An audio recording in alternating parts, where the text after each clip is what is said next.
नमः हरे हराय नमः। हरे कृष्णा। आज हम भगवत गीता अध्याय 12 श्लोक नंबर 13 और 14 सीखेंगे। चलिए शुरू करते हैं। अद्वेष्टा सर्वभूतानां मैत्र करुण एव च निर्ममो निरहंकार समदुःख सुख शमी संतुष्ट सततं योगी यतात्मा दृढनिश्चयः मय्य अर्पित मनो बुद्धि यो मद्भक्त स मे प्रियः। अब हम इसे धीरे धीरे बोलकर समझते हैं। अद्वेष्टा सर्वभूतानां मैत्रः करुण एव च निर्ममो निरअहंकारः सम दुःख सुख शमी संतुष्टः सततं योगी यतात्मा दृढ़ निश्चयः मय्य अर्पित मनोबुद्धिर यो मद्भक्तः स मे प्रियः। अब हम इसे फिर से गाते हैं।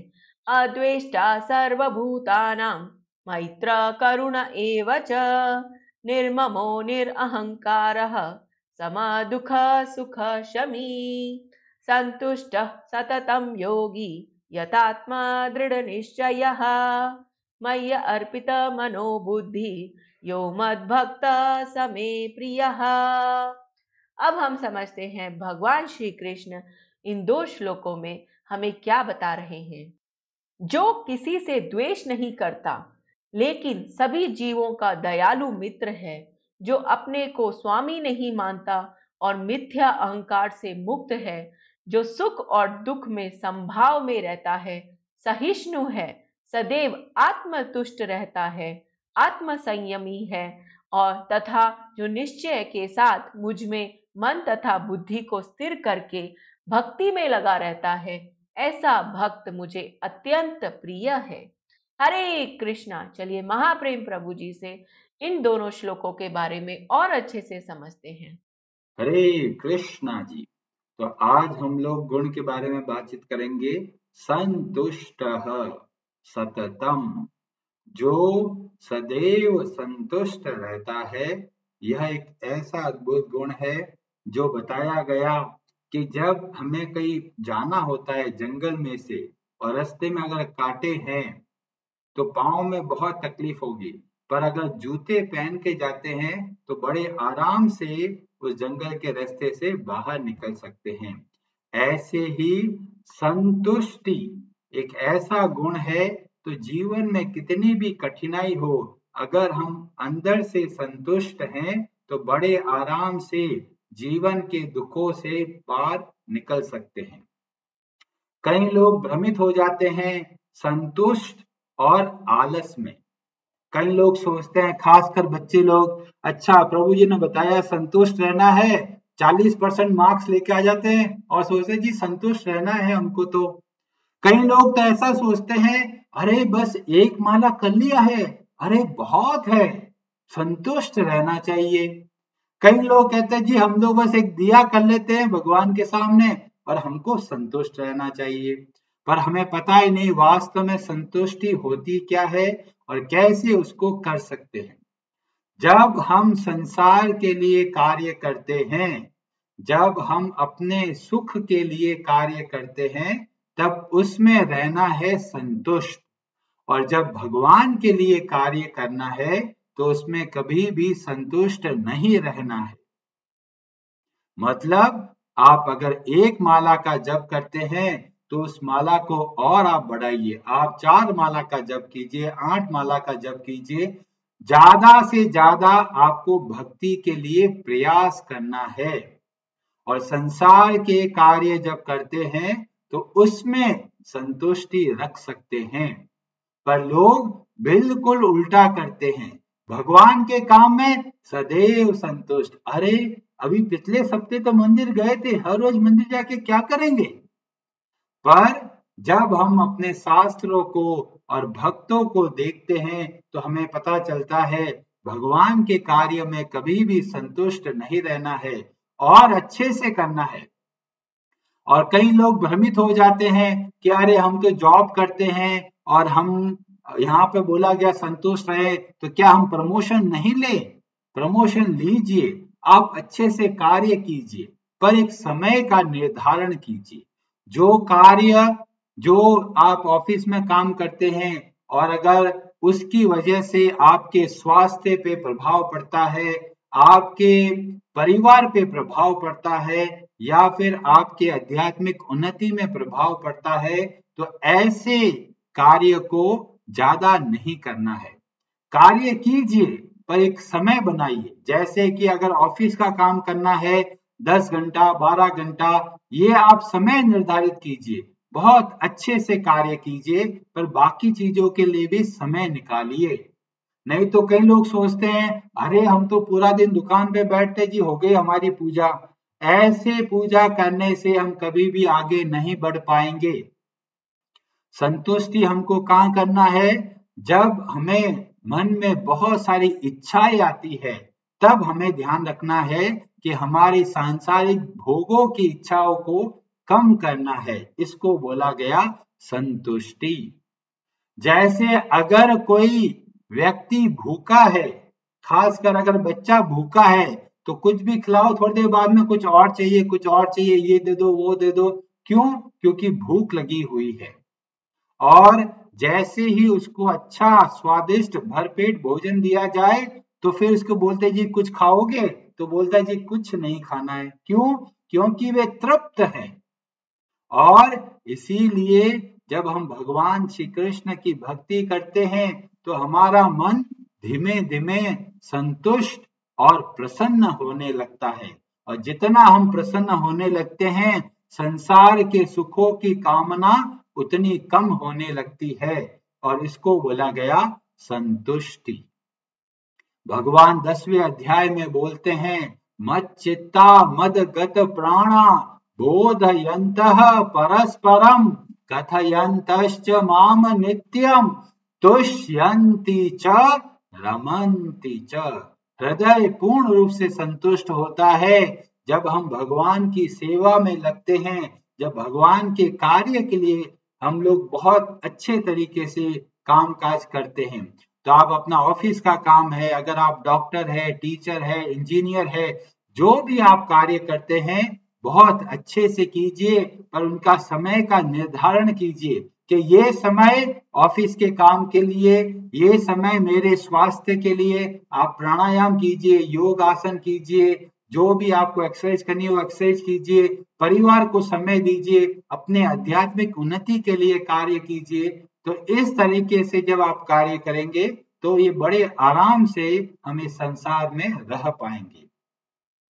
और क्या बोला गया कि हमको जो कार्य करना है वो भगवान की संतुष्टि के लिए करना है।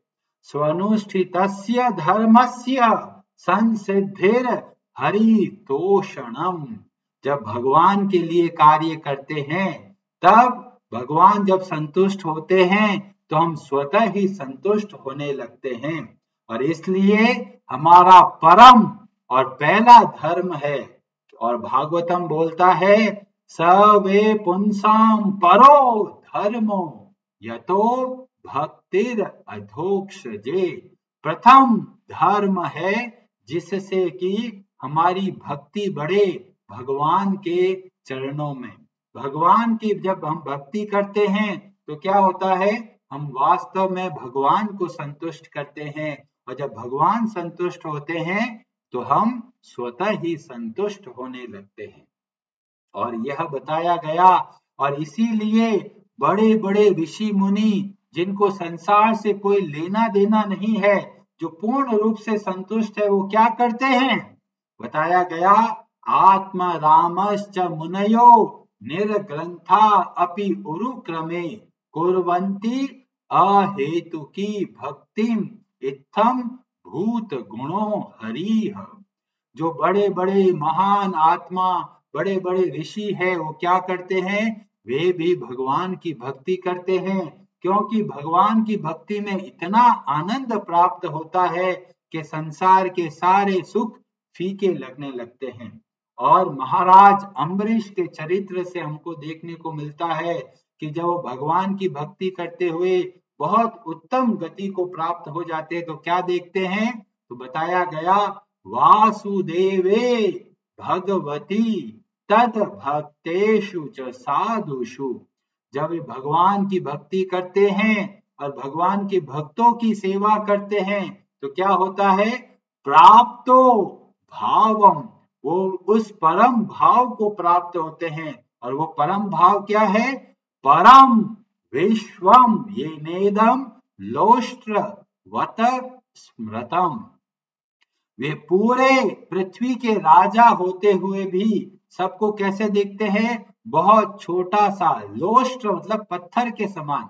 पत्थर को हम महत्व देते हैं, नहीं देते। ऐसे ही इतना साम्राज्य, इतनी धन संपत्ति को प्राप्त करके भी जो महाराज अम्बरीश है बहुत विनम्र होके अपना जीवन व्यापन करते हैं। क्यों करते हैं, क्योंकि जब भगवान की भक्ति करते हैं तो इतना आनंद मिलता है कि बाकी सारे आनंद के पीछे हम भागना बंद कर देते हैं, और इसको बोलते हैं संतुष्टि। तो आप अपना ऑफिस का काम कीजिए, जो भी आप कामकाज करते हैं बहुत अच्छे तरीके से कीजिए, बहुत अच्छे इंजीनियर बनिए, बहुत अच्छे डॉक्टर बनिए। हमें अर्जुन से शिक्षा मिलती है किस तरीके से अपने कर्तव्य कर्म के द्वारा वे भगवान को प्रसन्न करते थे। धनुर्विद्या में इतने पारंगत, इतने एक्सपर्ट हमें भी चाहिए कि जो भी हमारा कामकाज है उसमें हमें एक्सपर्टाइज लेके आना है, बहुत अच्छे तरीके से कार्य करना है। क्यों कर रहे हैं, क्योंकि भगवान की सेवा के लिए करना है। और भक्तों के चरित्र से हमें यह देखने को मिलता है कि क्या वास्तव में इसी को संतुष्टि बोलते हैं। तो भगवान के भक्तों में जब देखते हैं तो बहुत सारे गुण है। उसमें अपने भक्त शिरोमणि हनुमान जी के बारे में जब हम देखते हैं तो बताया गया हनुमान चालीसा में, जय हनुमान ज्ञान गुण सागर, जय कपीश तिहु लोक उजागर। ये हनुमान जी क्या है, ये गुण सागर है। बहुत सारे अद्भुत अद्भुत गुण है, जैसे कि विद्यावान गुणी अति चातुर। और वो सारे अपने गुणों को क्या करते हैं, राम काज करिबे को आतुर। आतुर मतलब व्याकुल है, किसके लिए, भगवान के कार्य करने के लिए। तो हमें भी अपने कार्य को भगवान की सेवा समझ के करना है, बहुत उत्तम तरीके से करना है। और क्या करते हैं हनुमान जी, प्रभु चरित्र सुनिबे को रसिया।